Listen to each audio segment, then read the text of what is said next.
Alrighty, hey guys, Stan the Man here. Today we're just gonna be doing a WWE news video.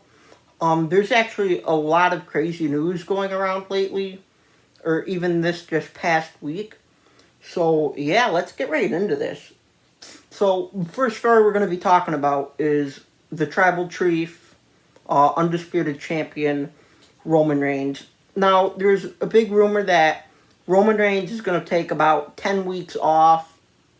He's not going to be at Hell in a Cell, and there's a lot more events that he's not being advertised for. The rumor is he's going to be working a few more days a year than Brock Lesnar. But, the only question I have is, does that mean he's going to lose the Undisputed Championship?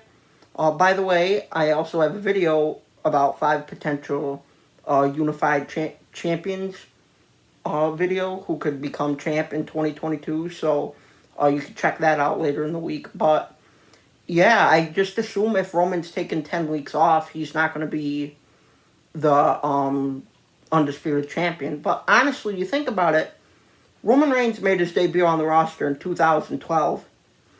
He's basically been going damn 10 years without non-stop, really. So, I mean, you think about it, Cena from 2002 to 2012, after that 10 years, it started getting boring and repetitive. And, I mean, damn, we're already there with Roman Reigns, so who knows what the future of that's going to look like. So, yeah. Now, the next story we have is about Money in the Bank contract. Now, there's this commercial with Cody Rhodes in it, basically saying that if you win the Money in the Bank contract, you get a match at WrestleMania. The hell is that supposed to mean? I thought Money in the Bank was you got to cash in on the world title. I'm hoping that was a mistake because that just ruins the whole point of Money in the Bank. Like, yeah, you get to be on WrestleMania, that's cool and all, but the point of it is for it to be the world champion. Like, it could be anywhere, anytime, any place. Like, you want the more unpredictability, I believe. Like, why would you want it just to be for a match? Like, I don't know. I hope that's not true, but I'm sure we'll hear more about that coming up here soon since Money in the Bank is coming up soon, but looks like we'll just need to find out on that. This next story is absolutely crazy. So, when I started doing research on that, it was just considered that Ric Flair might possibly do an in-ring return for one match. But today, it was just confirmed that Ric Flair is going to get in the ring one more time against one of his best rivals and favorite people to wrestle, Ricky Steamboat. I don't know. I don't really see what this is going to achieve. They're both old-timers, so it's not going to get anybody over or help a new star. Flair, like 2 or 3 years ago, he was on his deathbed, very sick. Seemed as if he was honestly going to die, but saw some video of him running around in the ring. Like, yeah, I read comments people said for how old he is, he's doing a good job, but I just think with all the health scares and that, like, is there really a point in doing it? But I don't know. We'll have to see what happens with that. Alright, so the next one is just a quick one. I don't know if a lot of people know this. I haven't seen it in a lot of news stories, but unfortunately, Ted DiBiase, the $1 Million Man, his old manager Virgil, has colon cancer, stage 2. I guess he's having a hard time paying medical bills. If you don't know, Virgil was one of those wrestlers who lost a lot of money and is kind of just an average person now.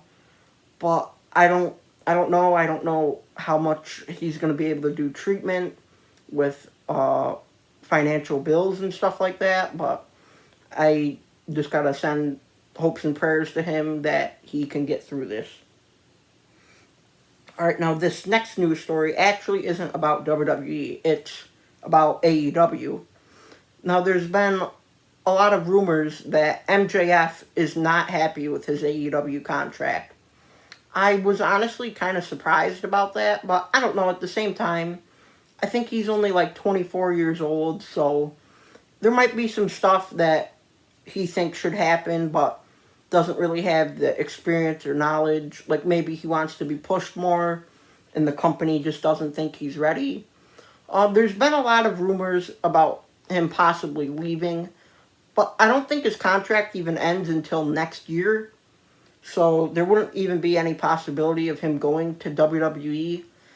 I really just don't know if MJF belongs in WWE. I don't think he's PG enough. I think he's phenomenal on AEW. I think his rivalry with Wardlow is doing very well, but I don't know, maybe he's unhappy with some of the decisions that are happening in that rivalry, but I mean, I guess we'll just have to hear more about it and see what happens with that.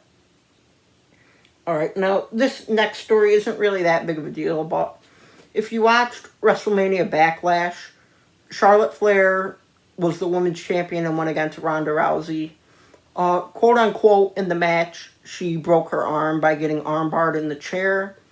But I guess she is just taking a few months off. She's going to get married to former WWE wrestler Andrade. So, I mean, she's going to be out for a while. You guys know I'm not the biggest fan of her, so it'll be nice to have a break with her. You know, am I enthused to have Rousey instead? Not really, but I mean, I guess we'll need to see what happens with that. Alright, next. So, WrestleMania Backlash was the Bloodline against RK Bro and McIntyre. Now, a few weeks ago, the Usos challenged RK Bro to a title unification match. But then it just went quiet and WWE kind of just swept it under the carpet. But on Raw this week, it was shown that they're going to be having a title unification match this Friday. So I don't really know what this is going to achieve or what, but I don't know. I feel like if Reigns is possibly going to take time off, then why would the Usos need to win the tag championships from RK Bro and be the unified champs? Like, I just don't see the point in that, but again, hopefully we'll see what happens with that. Now, Judgment Day, Edge and Damian Priest. Now, if you haven't watched WrestleMania Backlash, a masked person helped Edge win the match. And when the mask was taken off, it was Rhea Ripley, which I think is a really good part of Judgment Day. I mean, you look back at, like, straight edge society and stuff like that, like, a woman's perspective is always good in a faction, in my opinion. It could have more of a fan base. But, anyways, they're possibly looking for a fourth member to join the group. And that rumored member is Finn Balor. And you kind of think about it, him and AJ have been doing stuff the past few weeks. And if you don't know, AJ and Balor were part of the Bullet Club in the independent scene, which is kind of like an NWO in a way. But I don't know, the possible setup is there of Balor turning on AJ and joining Judgment Day. I'm just really happy about this faction and excited to see where it goes. It's good that Edge doesn't have to wrestle every week, but he's still helping younger talent, you know. That's the beautiful thing about pro wrestling. And then finally, this news was just either released last night or early this morning. I saw it this morning, and it's about the tag team champions, Sasha Banks and Naomi. Now, supposedly, they walked in the management office, left the belts on the table, and walked out. They said they don't feel respected as champions and are kind of through with this. But the thing that's really fishy is WWE posted this on Instagram, saying that they went in Johnny Ace's office, set the titles down. They said titles, belts, words they don't usually say in wrestling. They posted like a 3-page post on Instagram. Like, kind of seems like a work. I don't know why they'd post that, but we'll see. Apparently, they felt disrespected because apparently there's rumor that later in the month at Hell in a Cell, they're going to lose to Ronda Rousey. And I guess they're not liking that. I mean, honestly, if a part-timer came in and kind of took over your spot, I mean, I really don't think you'd be the happiest person either. But I don't know, for them just to post it on Instagram like that and say they went into backstage offices and that, like, I don't know, it kind of does seem like a work, but we'll just have to have time go and we'll find out with that. So, yeah, guys, that's going to be it for WWE news today. Or, honestly, pro wrestling news with MJF story, too. But, I mean, we'll just need to see what happens coming up here in the few weeks. But, like always, I hope you guys enjoyed this video.